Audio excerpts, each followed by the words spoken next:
And we are taking you now live to Washington, D.C. Let's listen in to the NATO Secretary General, Jens Stoltenberg, who's addressing the gathering. There is no better place to celebrate the 75th anniversary of our alliance than right here in Washington, where the North Atlantic Treaty was signed back in 1949. So thank you so much for hosting us all here. And thank you also, President Biden, for your personal leadership and your strong commitment over many years to NATO, to our transatlantic alliance. This has all made us stronger. Let me also welcome Prime Minister Ulf Kristersson. This is your first time as a full member of the alliance, as Prime Minister attending a NATO summit. So welcome to the family, Ulf. It's great to see you here. In this first session, we will make decisions for our future security. We will strengthen our defense. 23 allies now meet the target of spending 2% of GDP on defense, up from just 3 allies in 2014 when we made the pledge to invest more in defense. We will increase our support for Ukraine by establishing a NATO coordination and the security assistance and training for Ukraine, and by ensuring a sustained support for the long term. Support to Ukraine is not charity, it is in our own security interest. And we will reinforce our partnerships in the Indo-Pacific to push against the growing alignment of Russia, China, Iran and North Korea. Let me now pass the floor to President Biden for his opening statement. So please, Joe, you have the floor. Secretary General, allies, friends, 75 years ago, when our nations created the alliance, President Truman said, quote, "We hope to create a shield against aggression, the fear of aggression, and to permit us to get on with the real business of creating a government and society."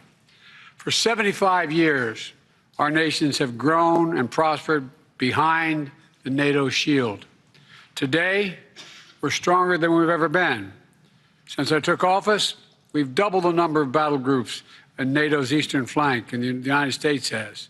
Finland and Sweden have joined the alliance, and the number of allies spending at least 2% on defense has gone from 9 to 23. That's not happened by chance, but by choice. At our summit 2 years ago, we launched a plan to modernize our deterrence and our defense. And today, we have to ask ourselves, what is next? How can we keep making the shield stronger? One answer must be to strengthen our industrial base. Right now, Russia is on a wartime footing with regard to defense production. They're significantly ramping up their production of weapons, munitions, and vehicles. And they're doing it with the help of China, North Korea, and Iran. We cannot, in my view, we cannot allow the alliance to fall behind. The fact is that so many of let me put it this way. I'm very pleased that today all NATO members are making the pledge to expand our industrial base and our industrial capacity, like our defense spending commitment. This is a critical step to maintaining our security. The first time ever, every NATO nation is pledging to develop plans for defense production at home. That means, as an alliance, we'll become more innovative and competitive. And we're able to produce more critical defense equipment more quickly than we may need it. You know, we will not be surpassed, we cannot be surpassed by anyone when it comes to our readiness. Here at home, Americans have seen the power of investments like these. In my administration, we've already invested $30 billion in defense manufacturing to restart or expand production across 35 of our states. We're investing billions more. The result, stronger supply chains, a stronger economy, stronger military, and a stronger nation. Let me close with this. This new pledge sends an unmistakable message to the world that every NATO member is committed to doing their part to keep the alliance strong. We can and will defend every inch of NATO territory, and we'll do it together. And that we're investing in our future strength to ensure NATO will always be ready for whatever threats we will face should be a clear message we're sending to the world. So I want to thank you, every NATO member, for your commitment for our shared security. And I will now ask the press to depart so we can get started. Thank you so much, President Biden, for those remarks. And as the President said, this ends the public part of the meeting, and we ask the media to depart, and then we will continue just a second. Thank you so much. We can and will protect every inch of NATO territory. The words there of the US President Joe Biden as he was addressing that NATO gathering marking 75 years since the alliance was formed. He talked about not allowing the alliance to fall behind and announcing that today we're stronger than we have ever been. I think we can now go over to our White House correspondent, Kimberly Halkett, joining us from the NATO summit there. So, Kimberly, he made a point of mentioning the question of what is next? And he said one way to look at it is industrial output.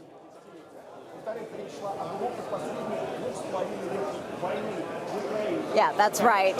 Certainly there has been a lot that has been said at this meeting, and there is still so much more that is going to be said in the coming hours. This is certainly a celebration of the 75th anniversary of NATO, but now the meetings are underway, and those meetings are going to entail a number of substantial packages in terms of security, namely for Ukraine. And that is going to entail bolstering the security in terms of training and also a long-term pledge of support for Ukraine, one that is interestingly, Sammy, tied to making sure that these pledges that are made today will be enduring. Something that's important because there's a lot of uncertainty right now about the future, given the uncertainty surrounding the U.S. election and what might happen, and the U.S. leadership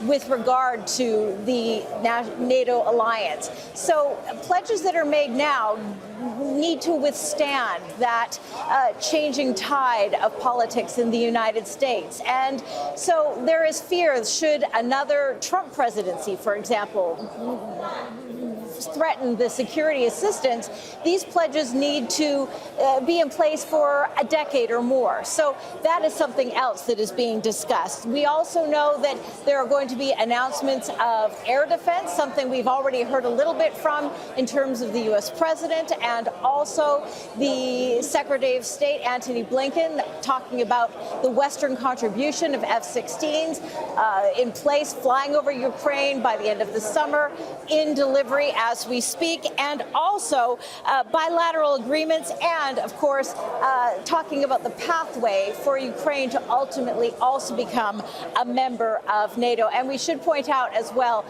in these meetings that ultimately the end of the day in terms of official business will include the Secretary General's press conference as well. And we are also aware, Kimberly, that there will be some attention paid to the performance of Joe Biden. Take us through his performance there in the address we just heard from him. Yeah, in terms of the president's performance, that is being closely watched, not just moments ago, not just the evening that just transpired on Monday evening, but also what will culminate in terms of the wrapping up of this conference. And that is the fact that all of what Joe Biden is doing in these 3 days of meeting is being closely watched and analyzed. And there are two camps right now in Washington. There are the supporters and the Joe Biden doubters. And the problem for Joe Biden is that he's been defiant in terms of saying, I am running. I am here for another term. I'm here because I can defeat Donald Trump. But not everyone shares that confidence. And the problem is that many of them are very high-profile Democrats, including the former Speaker Nancy Pelosi, who has just added her voice saying that we're going to wait till the end of the week to let Joe Biden decide if he's still going to continue running for or drop out of the race. And adding weight to that voice has been now a very high-profile Democratic donor and actor, George Clooney, who has penned a scathing editorial in the New York Times. And so this is making it difficult for not only the candidate Joe Biden, but also a member of NATO and leader in terms of his leadership role in NATO.